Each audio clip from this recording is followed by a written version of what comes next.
Assalamualaikum warahmatullahi wabarakatuh.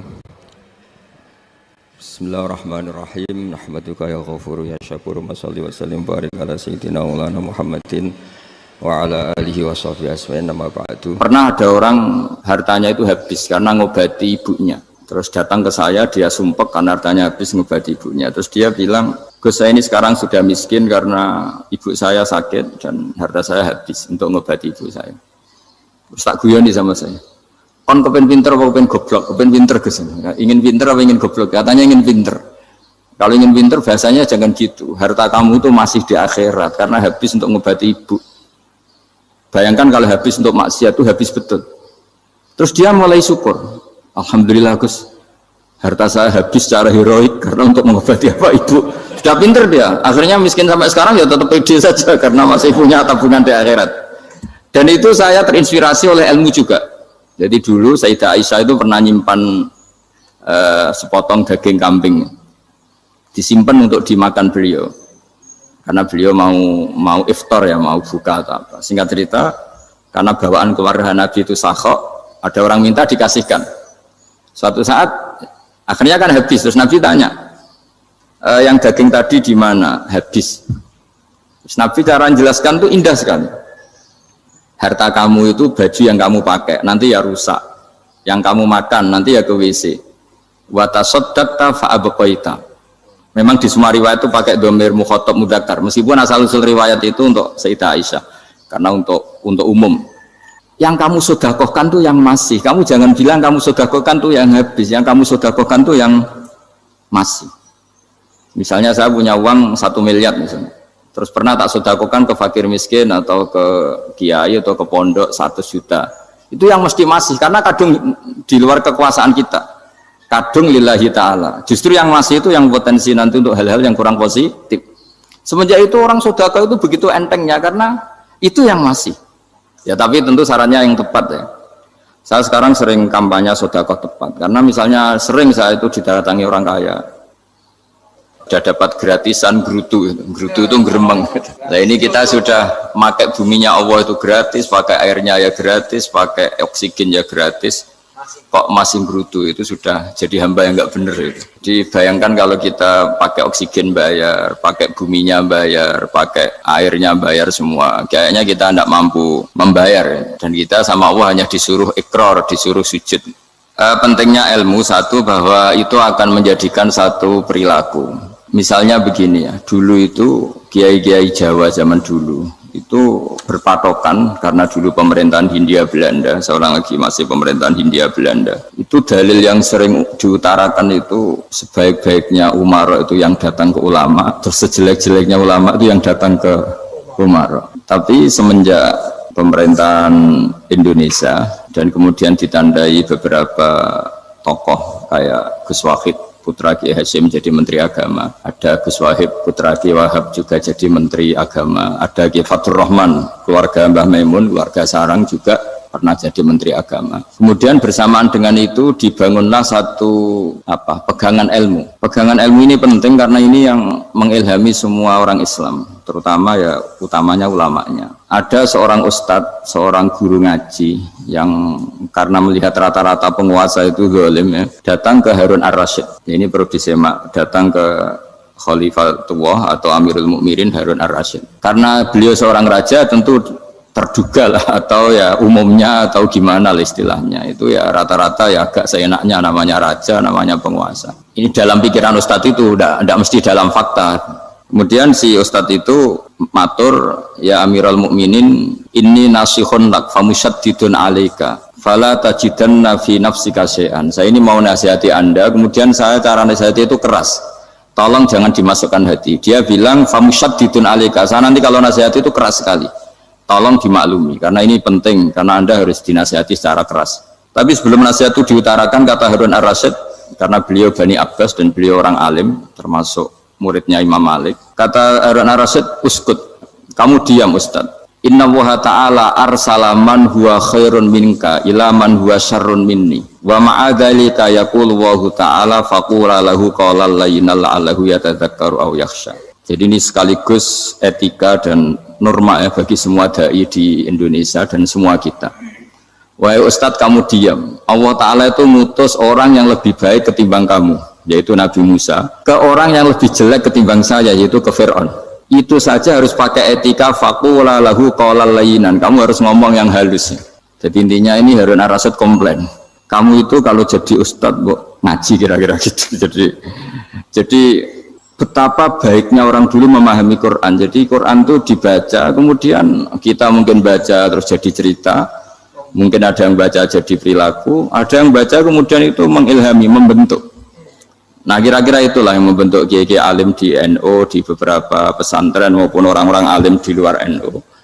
Asal apa ya, ngajinya dan bacanya seperti kita, pasti seperti itu. Karena cara berpikir tadi sudah. Jadi akhirnya si Ustadz tadi keluar dan minta maaf, anta a'lamu minni. Ternyata engkau lebih alim ketimbang saya. Jadi kalimat famusyaddidun alika, saya akan keras cara memberi nasihat, itu yang diket, yang dipotong, yang dibatalkan atau yang diralat oleh Khalifatul Harun ar-Rasyid. Yaitu dikatakan inna Allaha ta'ala arsala man huwa khairun minka ila man huwa syarrun minni.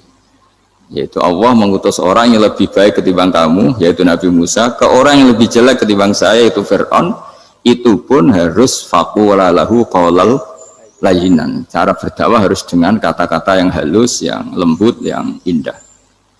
Dan dengan kata-kata itu diharapkan la'allahu yatadzakkaru aw yakhsha. Semoga yang didakwai menjadi ingat. Sehingga dengan kemampuan ilmiah seperti ini menjadi pegangan bersama bahwa kita sebagai dai atau sebagai tetangga atau sebagai sama-sama warga Indonesia, bawaan kita memang harus faqula lahu qawlan layyinan la'allahu yatadzakkaru aw yakhsha. Kemudian dalam disiplin ilmu yang lain, halus itu tidak kuat. Angin itu ya halus, tapi kalau di manage itu jadi kekuatan yang dahsyat. Begitu juga air dan sebagainya. Sehingga tidak perlu khawatir terus kalau dakwah halus itu tidak punya efek yang signifikan. Tidak juga. Allah Ta'ala itu pengelola angin. Angin itu kekuatannya dahsyat, sehingga Nabi Sulaiman dikasih kekuatan angin dan bisa terbang kemana-mana. Kemudian sekarang jadi teknologi yang banyak memanfaatkan angin, mulai rem, mulai apa saja. Sehingga dari cerita saya ini kemudian terus kiai-kiai itu membentuk dakwah termasuk di ekonomi dengan cara yang rileks. Nah cara rileks itu satu tentu dimulai dengan ilmu. Misalnya begini, saya beri contoh. Ketika ada orang melafadzkan kalimat la ilaha illallah, tiada Tuhan selain Allah. Kemudian kalimat ini mungkin kalau orang NU baca itu rutin ya, karena kiainya kelamaan ya yang ikut sambil tidur. Ya. Kalau tahlil itu disebut kiai tertentu itu mesti yang belakang, wah suwi itu kalau kiai itu lama itu. Nah kiainya juga karena jadi lakon ya kan lebih semangat karena pegang mic, biasanya gitu di NU itu kalau khotib mesti semangat karena yang pegang mic, yang dengerin mesti ngantuk karena monoton gitu. Karena yang mendengerin sudah tahu pasti nyuruh baik meninggalkan yang jelek, jadi ilmunya sudah disimpulkan dulu. Setiap yang tidur di masjid mesti tak tanya kenapa tidur, ilmunya tidak ada perkembangan, Gus, nyuruh yang baik meninggalkan yang jelek. Tapi kalau ilmunya agak ada perubahan kan dengar semua pasti nyuruh yang jelek meninggalkan yang baik, karena watak manusia itu agak-agak suka fitnah, itu suka geger. Tapi kalau monoton itu mesti enggak itu. Tapi yang menjadi pegangan kita, saya ulang lagi, itu ilmu dulu. Saya ulang lagi itu ilmu dulu. Saya berkali-kali menyontohkan, kalau ada orang kafir, orang yang tidak bersyahadat 70 tahun, kemudian dia bersyahadat sekali saja di akhir hayatnya. Itu kata Allah, qulil ladzina kafaru iyantahu yughfar lahum ma qad salaf. Katakan ke mereka yang kafir, jika dia mau bersyahadat, itu masa lalunya diampuni semua. Sehingga kedahsyatan kalimat ini luar biasa. Orang yang kafir 70 tahun saja, barokahnya la ilaha illallah ini, dosanya bisa diampuni semua. Nah kemudian karena ilmu ini tidak begitu populer atau kurang dipopulerkan, atau kita sendiri kurang menghayati, sehingga la ilaha illallah itu lebih dianalisis cara lafadz ini, pelafatannya ada sanadnya enggak ya gitu. Terus cara melafatkan bareng-bareng seperti itu ada tumpengan ini bid'ah enggak ya. Jadi pertanyaannya sudah tidak tentang keramatnya atau sakralnya atau fadilahnya la ilaha illallah, tapi sudah macam-macam wiridan cara seperti ini, ada hadisnya enggak, legal enggak, terus ada sanadnya enggak. Jadi saya mohon semohon-mohonnya untuk teman-teman yang di Al-Iman itu harus ngaji ya. Ngaji itu nanti kamu tahu cara mandang sebuah ibadah atau perilaku atau apa sajalah tahu. Karena al-ilmu yurisul ahwal, ilmu itu bisa mengilhami cara pandang. Dulu yaitu saya ulang lagi, ketika zaman Hindia Belanda, karena pemerintahnya Hindia Belanda itu ulama-ulama keras sekali, sejelek-jeleknya ulama itu yang datang ke Umaro.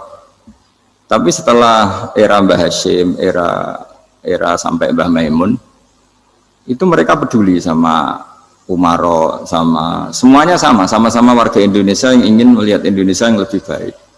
Sehingga banyak ya, kakak saya sendiri pernah wakil bupati, terus putra Mbah Maimun wakil gubernur, ini teman saya Kiai Hafid ya bupati. Semenjak itu terus, dan itu nggak lepas dari cara pandang. Yaitu cara pandang diantaranya adalah cerita tentang Nabi Musa yang Allah tetap peduli sama Fir'aun, sehingga tetap didakwai Nabi siapa? Musa. Dan posisi Musa datang bukan memanggil. Ya, cuma sampai sekarang tuh belum pernah ke kantor bupatinya Pak Hafid, karena kadang-kadang orang terus curiga mengajukan proposal, jadi agak repot. Ketemu bupati itu sialnya kiai kan mesti pikirannya orang bupati ini nyangoni, kiai ini disangoni itu terus kayak kita fakir miskin itu. Jadi makanya saya itu belum pernah datang, tapi alhamdulillah karena beliau berambisi menjadi wa khairul umara mayatuna babal ulama. Jadi datang tapi sangat ambisius ingin mengalahkan ulama, karena dia kalau datang statusnya lebih tinggi. Ya tidak apa-apa, ini tawaduk tapi niatnya agak begitu tawaduk. Jadi saya sering ke Jakarta, tapi ya tadi jarang ya. Biasanya ngajarkan waktu hanya pas saja, tidak kurang tidak lebih. Biasanya ngajar di pondoknya Pak Kures itu di Baitul Quran ya. Hanya ngajar santri-santri itu. Nah, jadi pemahaman Quran dulu itu kata Imam Ghazali itu membaca Quran itu membaca, bukan bercerita. Kalau kamu membaca seperti ini, kunta qori'an, kamu pembaca. Pembaca itu yang mengambil pelajaran. Tapi kalau kamu hanya cerita, itu namanya kunta hakian. Sebenarnya Anda tidak membaca Quran, tukang cerita. Misalnya tadi, cerita Nabi Musa datang ke Fir'aun. Itu kalau kamu hanya cerita, wah dulu itu ada orang namanya Fir'aun, didakwai Nabi yang namanya Musa. Ya ini namanya tukang cerita. Kalau kamu pembaca tidak gitu. Betapa baiknya Allah, orang sengawur Fir'aun saja inginnya Allah masih ingin diselamatkan dengan mengutus Nabi Musa kekasihnya. Itu namanya kunta qori'an, kamu pembaca betul, bukan kunta hakian, kamu tukang cerita. Begitu juga seterusnya tentang Quran, ayat-ayat seterusnya. Sehingga yang diharapkan dari pembacaan Quran itu memang kita sebagai ahli baca, ahli mu'tabir ya, ahli yang ngambil pelajaran, bukan tukang apa? Cerita. Sehingga dulu ketika Sayyidina Umar radhiyallahu anhu ketika membuka Baitul Maqdis atau Baitul Muqaddas dan diajak syukuran, pesta-pesta makan itu. Beliau nggak mau. Ketika ditanya kenapa engkau nggak mau? Alasannya itu langsung beliau baca Quran. Jadi saya punya sekian contoh. Saya ulang lagi, saya punya sekian contoh. Orang-orang dulu dengan Quran itu menyatu, bukan sekedar dihafal tapi menyatu. Sehingga bawaannya itu sudah Qurani, sudah Qurani. Saya beri contoh pertama Rasulullah SAW, nanti Umar kedua. Rasulullah itu pernah nggak makan sampai 3 hari. Terus ditanya oleh sahabat, lalu kekuatan engkau bisa hidup apa? Terus menghentikan al-aswadani, maksudnya itu tamar dan air, hanya makan kurma dan air. Tapi beliau tidak ketemu roti atau tidak ketemu nasi lah kalau orang Indonesia. Ketika hari ketiga dikasih makan oleh sahabat, dikasih dipotongkan kambing, kemudian baru makan 3 lukmah, kira-kira ya 3 asupan nasi, berhenti. Padahal sahabat yang lapar sama dengan Rasulullah itu membayangkan Nabi itu sampai kenyang, sampai apa. Tapi ketika ditanya, seperti ini pun nanti ada hisabnya. Walatus alunna yauma idzin anin naim. Jadi acara makan-makan gini itu nanti ada hisabnya. Nabi nangis. Akhirnya sahabat nggak jadi nerusin makan. Jadi ketakutan orang dulu sama ketika Sayyidina Umar dijak pesta ketika memenangkan Baitul Maqdis itu. Inna wa ta'ala ayyara qauman. Allah itu mengkritik sebuah komunitas kaum karena apa? Adhabtum thayyibatikum fi hayatikumud dunya wastamta'tum biha. Kamu adalah orang-orang yang jatah nikmat kamu sudah kamu habiskan di dunia. Adhabtum itu kalian habiskan jatah kenikmatan kamu di dunia. Wastamta'tum biha, kamu di dunia sudah berpuas-puas. Maka jatah Anda sekarang di akhirat habis.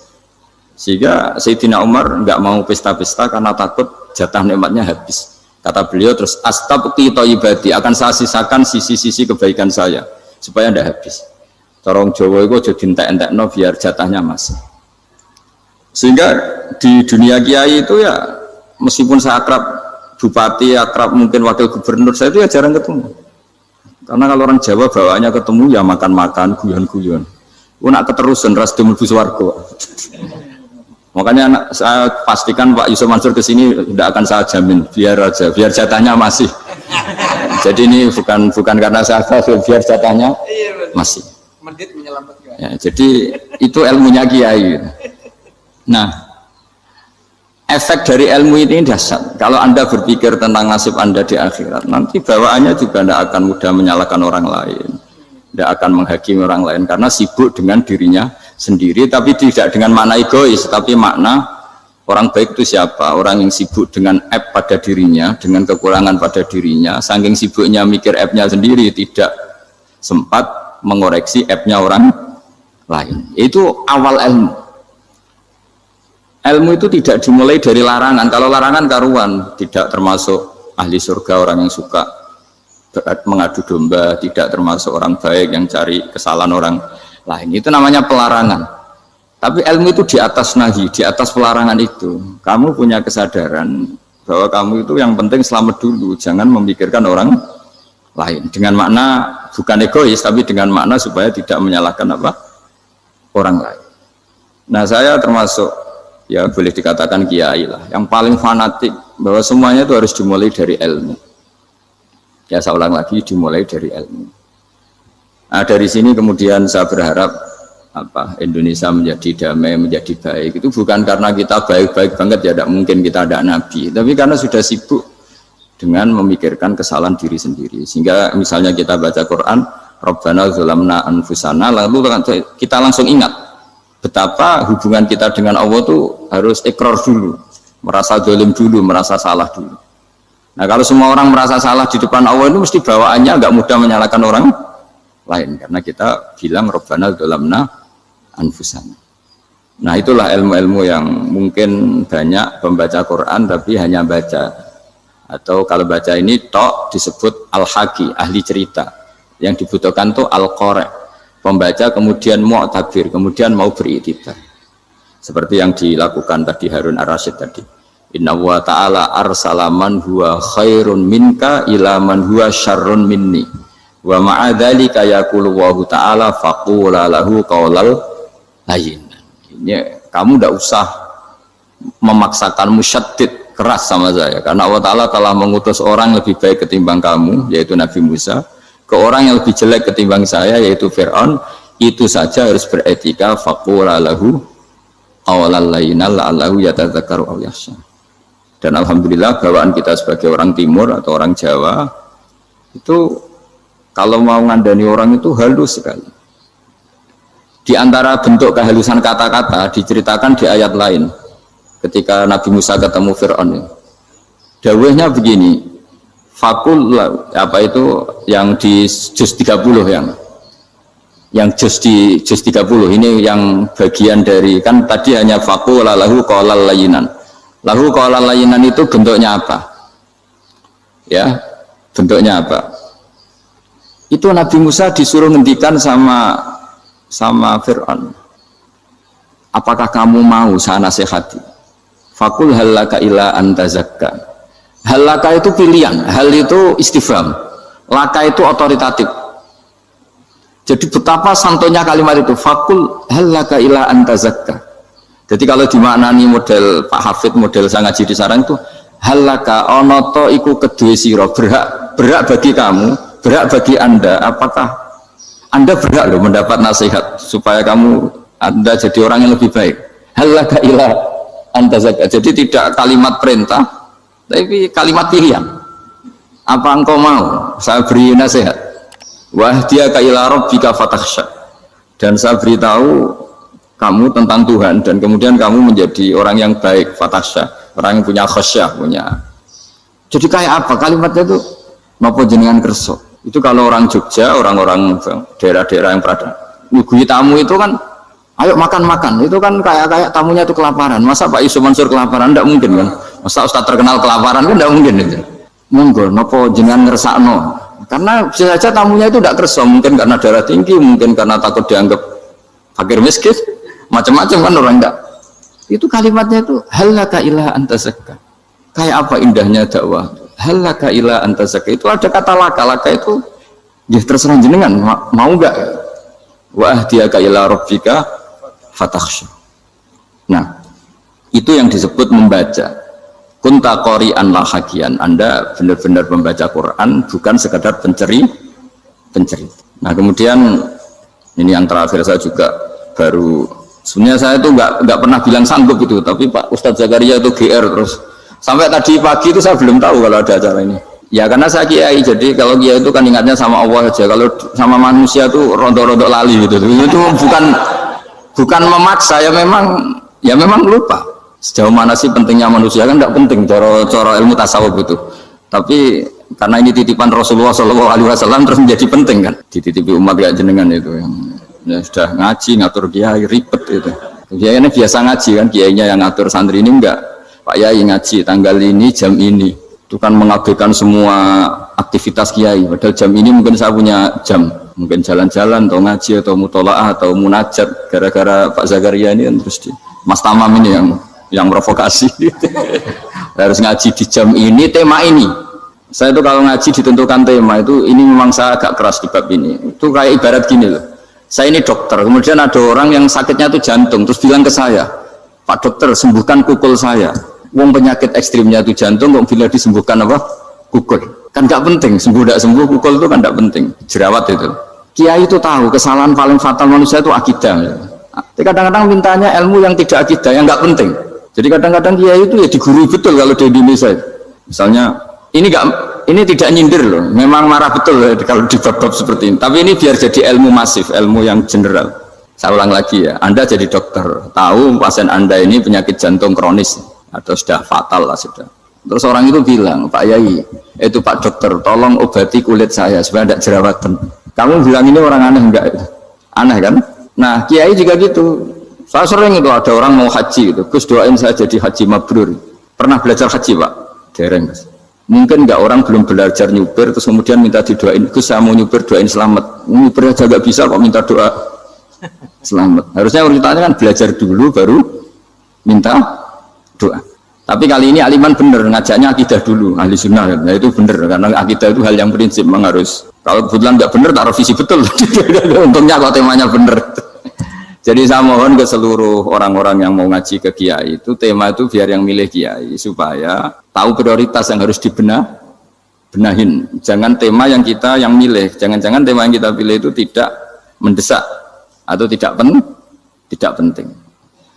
Ini bukan apa-apa, ini saking ingin baik saya ya, keinginan baik saya supaya dulu zaman sahabat ya gitu. Kalau ada pertanyaan salah sama Nabi dibenerin, cuma Nabi terlalu bijak, cara benerin tuh enak. Kalau saya karena tidak Nabi saja ya agak-agak kasar kan, kalau tidak Nabi tidak wajib bener terus, yang wajib bener terus itu Nabi. Saya beri contoh, ya. Nabi itu ngendikan tentang kiamat, kiamat itu dahsyat, mengerikan gini-gini. Kalau pikirannya orang kampung itu begini, Nabi ini aneh, cerita kiamat dahsyat tapi nggak ada tanggalnya, ada tahunnya, harusnya ada dong biar kita bisa persiapan. Sehingga Nabi disomasi di tengah-tengah khutbah itu, ya Rasulullah mata sa'ah. Nah, karena ini orang Bedui, Nabi nggak dengerin, masih ulang lagi. Mata sa'ah ya Rasulullah. Ketika Nabi mengabaikan itu ada dua kelompok sahabat, yang satu bilang lam yasma, Nabi tidak dengar sehingga mengabaikan. Yang kedua bilang sami'a wa kariha, Nabi sebenarnya mendengar tapi tidak berkenan. Tapi diulang lagi ketiganya, ya Rasulullah mata sa'ah. Akhirnya Nabi jawab, mau tidak mau, karena kalau enggak ya namanya orang Bedui ngomong terus. Nabi balik tanya, ya karena cara berpikir dia kalau kiamat itu jelas kapannya kan bisa persiapan gitu. Paling enggak pas mau kiamat terus pas ngaji Quran apa kan bisa persiapan. Akhirnya Nabi balik tanya, ma'at tatalaha, Kalau kamu berani tanya kiamat, lalu persiapan kamu apa? Ya, terus orang itu bilang masyhur itu, ma'adatullah kabira sholatin wala siyamin wala kadza wa kadza walakinni uhibbuka. Saya sebenarnya tidak punya persiapan ya Rasulullah, cuma persiapan banyak puasa ya enggak, banyak sholat enggak, tapi saya mencintai engkau. Masyhur itu jadi hadis paling legenda, almar'u ma'aman ahabba, sebagian disebut anta ma'aman ahbabta. Ini kata semua sahabat yang di masjid. Si Bedui ini orang paling dibenci sahabat karena mengganggu Nabi saat khutbah, tapi akhirnya ini menjadi orang paling dicintai sahabat karena barokahnya itu hadis itu keluar secara terbuka, almar'u ma'aman ahabba. Sebagian riwayat yuhsyarul mar'u ma'aman ahabba, nanti orang akan sowan sama Allah bersama orang yang mereka cintai. Itu sahabat-sahabat fama farihu ba'dal Islam farahahum biadal hadis. Mereka tidak pernah senang setelah masuk Islam sesenang hadis ini.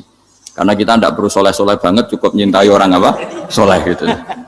Makanya saya sekali bilang itu ya, kadang-kadang saya jadi orang alim itu ya rugi. Ruginya tadi. Misalnya untuk menjadi orang alim kan harus hafal Quran, ngaji Bukhari, Muslim, Ikhya. Ternyata pengumuman kedua orang nggak bisa apa-apa. Gelombang kedua para pecinta, waduh, itu kan repot ya. Jadi kita yang jadi orang alim susahnya bukan main, ternyata disaingi pengumuman kedua dan para pecintanya. Wah itu kan akhirnya ketemu orang-orang nggak jelas tadi. Nah itu ya termasuk farah dalam Islam, farhatul aibin. Jadi seneng itu di Islam itu ibadah. Ya kul bi fadlillah wa bi rahmati fa bidzalika falyafrahu. Seneng itu diperintahkan Allah. Saya tuh sering di kamar, kadang itu nyun sewu kayak gatelan gitu, apa itu. Ya agak kukur-kukur terus merengut saja malu. Malu saya itu dilihat Allah kok kayak agak ridho itu malu. Ya kayak tadi lah, kamu dikasih rumah gratis, kemudian pas yang ngasih datang kamu kelihatan cemberut, itu yang ngasih kan mangkel. Jadi dikasih gratis masih cemberut. Sama hubungan kita dengan Allah itu semuanya dikasih gratis. Makanya tabassum, senyum itu ibadah. Kita yang nekuni ilmu hadis, betapa hebatnya Nabi ngendikan, kalau kamu tidak bisa ibadah yang berat-berat, cukup ibadah senyum. Kadang ngendikan tol kauti wajin, kamu cukup berwajah yang indah, yang menyenangkan. Tabassum, senyum. Kalau kamu tidak bisa membalas jasanya orang yang ngasih, minimal kamu senyum, minimal kamu kelihatan seneng. Gitu. Makanya seneng itu sudah ibadah. Dan sekarang orang untuk seneng aja susah. Karena bawaannya nuntut orang lain supaya kayak keinginan dia, bawaannya nuntut, ya ribet, kalau gitu ya ribet. Makanya saya bilang al ilmu yurisul ahwal, ilmu itu diperkuat, nanti yurisul ahwal, ilmu itu akan membentuk Anda. Dulu beberapa raja itu ya mau luhur karena jadi raja, punya apa saja, tapi punya penasihat ulama, itu nasihat itu sederhana. Ada seorang raja tanya ke kiai, gimana dengan semua kerajaan saya? Wah, padahal dia punya apa saja. Jenengan miskin sekali, itu kerajaan seluas ini. Kok bisa aja? Terus ditanya sama si ulama tadi. Andaikan Anda di padang pasir, kemudian kalau tidak minum segelas air itu mati. Apakah Anda akan membeli segelas air ini dengan semua kerajaan Anda? Oh iya, pasti apapun saya lakukan untuk mendapat satu gelas air. Terus la tafrah bimulkin la yusawi syarbatamain. Kamu jangan bangga dengan kerajaan yang nilainya itu enggak sebanding dengan segelas apa? Air. Akhirnya raja itu mikir, saya tidak jadi raja bisa hidup. Tapi kalau enggak minum air mati. Berarti penting satu gelas air. Akhirnya lama-kelamaan ini anggap kerajaan itu biasa, ternyata enggak sepenting segelas air. Ya seperti kita lah, misalnya orang enggak punya Alphard itu enggak malu. Tapi kalau nggak punya celana itu malu. Kamu mau punya Alphard tapi nggak punya celana? Kan nggak mau. Yaitu ilmu. Ilmu itu yurisul akhwal. Ilmu akan melahirkan satu perilaku. Jadi kalau ilmu Anda mantap, pasti syukurnya juga mantap. Gitu. Ya makanya saya termasuk kiai yang selalu mendorong pentingnya ilmu. Bahkan kata Sufyan Ats-Tsauri ngendikan saking pentingnya ilmu ada kata fa'lam annahu la ilaha illallah. Dimulai kata fa'lam. Dan saking pentingnya ilmu itu setiap nabi itu status permanennya itu hanya satu, mengajar. Rabbana wab'ats fihim rasulam minhum yatlu 'alaihim ayatik, membacakan ayat-ayat Allah, sampai wa yu'allimuhumul kitab, mengajarkan kitab wal hikmah. Bahkan Allah sendiri wasofa dzatahul 'aliyah bi annahu al-muallim. Yaitu Allah ngendikan Ar-Rahmanu 'allamal Qur'an. Jadi betapa hebatnya pengajar. Allah sendiri mensifati dirinya itu Ar-Rahmanu 'allamal Qur'an. Allah itu Maha Rahman yang mengajarkan Quran. Di surat Iqra juga disebutkan Iqra wa rabbukal akram alladzi 'allama bil qalam. Jadi Allah mensifati dirinya sebagai pengajar. Kayak apa pentingnya mengajar? Karena al-ilmu yurisul ahwal. Ilmu ini melahirkan satu sikap. Pernah ada orang hartanya itu habis karena ngobati ibunya. Terus datang ke saya, dia sumpek karena hartanya habis ngobati ibunya. Terus dia bilang, Gus, saya ini sekarang sudah miskin karena ibu saya sakit dan harta saya habis untuk ngobati ibu saya. Terus tak guyoni sama saya. Kon kepen pinter apa kepen goblok? Kepen pinter Gus. Ingin pinter apa ingin goblok? Katanya ingin pinter. Kalau ingin pinter bahasanya jangan gitu. Harta kamu itu masih di akhirat karena habis untuk ngobati ibu. Bayangkan kalau habis untuk maksiat itu habis betul. Terus dia mulai syukur. Alhamdulillah Gus, harta saya habis secara heroik karena untuk mengobati apa ibu. Sudah pinter dia, akhirnya miskin sampai sekarang ya tetap pede saja karena masih punya tabungan di akhirat. Dan itu saya terinspirasi oleh ilmu juga. Jadi dulu Sayyidah Aisyah itu pernah nyimpan sepotong daging kambing, disimpan untuk dimakan beliau.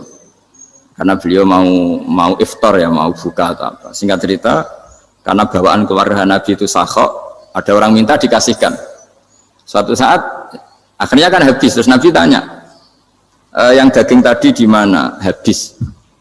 Terus Nabi cara menjelaskan itu indah sekali. Harta kamu itu baju yang kamu pakai, nanti ya rusak. Yang kamu makan, nanti ya ke WC. Wa tasaddaqta fa abqaita. Memang di semua riwayat itu pakai dhamir mukhatab mudzakkar. Meskipun asal-usul riwayat itu untuk Sayyidah Aisyah, karena untuk umum. Yang kamu sedekahkan tuh yang masih. Kamu jangan bilang kamu sedekahkan tuh yang habis. Yang kamu sedekahkan tuh yang masih. Misalnya saya punya uang 1 miliar misalnya. Terus pernah tak sedekahkan ke fakir miskin atau ke kiai atau ke pondok 100 juta. Itu yang mesti masih. Karena kadung di luar kekuasaan kita. Kadung lillahi ta'ala. Justru yang masih itu yang potensi nanti untuk hal-hal yang kurang positif. Semenjak itu orang sedekah itu begitu entengnya. Karena itu yang masih. Ya tapi tentu sarannya yang tepat ya. Saya sekarang sering kampanye sedekah tepat karena misalnya sering saya itu didatangi orang kaya. Gus, saya ini punya uang banyak, ingin punya masjid biar dipakai orang Jumatan. Terus saya bilang, kamu ingin jadi orang baik betul apa baik versi Anda? Baik betul Gus. Tak ajarin mau, gak tersinggung, mau Gus. Kalau Anda bikin masjid di kampung Anda, masjid terbaik di dunia sekalipun, yang bingung saya ahli fikih. Kok bisa? Kan terjadi 2 Jumatan, nanti sahnya yang mana? Kamu enak aja bikin masjid kan? Kamu bikin masalah baru bagi kiai fikih di daerah kamu. Belum nanti orang terus migrasi ke masjid Anda karena lebih baik, koriknya lebih baik. Kamu membunuh masjid yang lebih tua, itu nggak sopan sekali, masjid itu sudah lebih tua kamu. Akhirnya mikir, nggak usah Gus kalau gitu, sedekah apa saja, yang penting perintah dengan gimana. Ya sudah. Jadi sedekah itu juga harus dibina supaya kalau orang kan bisa saja kan uang 100 juta itu untuk fakir miskin manfaat, ternyata untuk masjid yang sifatnya aksesoris, untuk lampu yang kristal yang mahal-mahal bukan yang pokok. Itu pentingnya ngaji ya. Jadi lagi-lagi al-ilmu yurisul ahwal. Ilmu itu melahirkan satu sikap. Jadi ketika ada masjid baru, kalau orang nggak bisa ngaji fikih, wow ada masjid baru, masjid banyak. Tapi kalau yang ngaji fikih ngerti ini malah ada masalah baru karena ada ta'dudul Jum'atan, gimana hukumnya 2 Jumatan dalam kondisi yang tidak mendesak. Makanya sekarang saya baru kampanye itu. Dulu itu kalau ada masjid banyak itu kan faktornya beda ormas, beda pemahaman atau agak jauh. Masih hukum sosial atau bawaan kondisi. Misalnya di dekat UGM itu ada masjid kampung pertama. Bawaan masjid karena ada kantor besar atau bawaan ada pabrik besar atau ada sekolahan besar. Tapi sekarang itu ada pertanyaan baru, ada masjid baru karena ada orang kaya ingin bikin masjid, itu gimana itu hukum?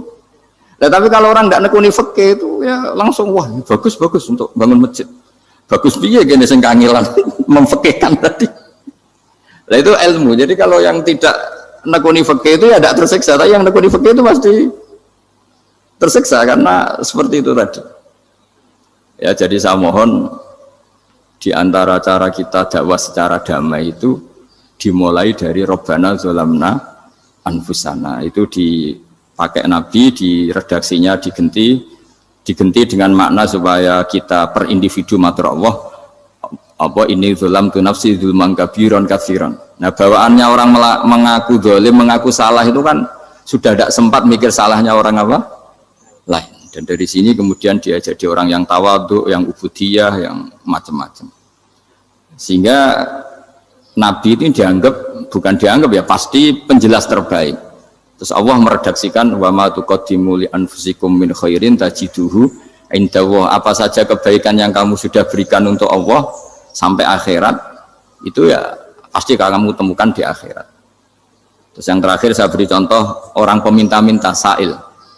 Itu Sayyid Ali Zainal Abidin kalau ada orang minta-minta terus dikasih, misalnya dikasih ya 100.000 atau 50.000 atau 10.000 sesuai kemampuan yang memberi, itu marhaban biman hamala zadi ilal akhirah, saya terima kasih ya gara-gara kamu minta uang saya jelas sudah sampai akhirat. Coba kalau di rumah bisa saja untuk hal yang tidak positif. Jadi bawaannya itu cara pandang itu rubah.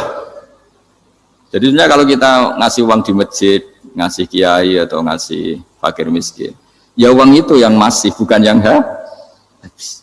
Itu watasodak kata fa'abqaita, yang kamu berikan itu hakikatnya yang masih.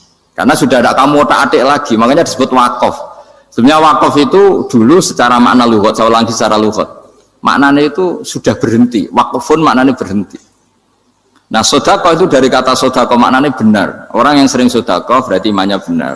Orang yang uang sudah diberikan berarti dia sudah terputus, wakaf berhenti dari hubungannya dengan dia. Sudah dikasihkan berarti selesai. Sehingga wakaf dan sodako itu sebenarnya maknanya saling melengkapi.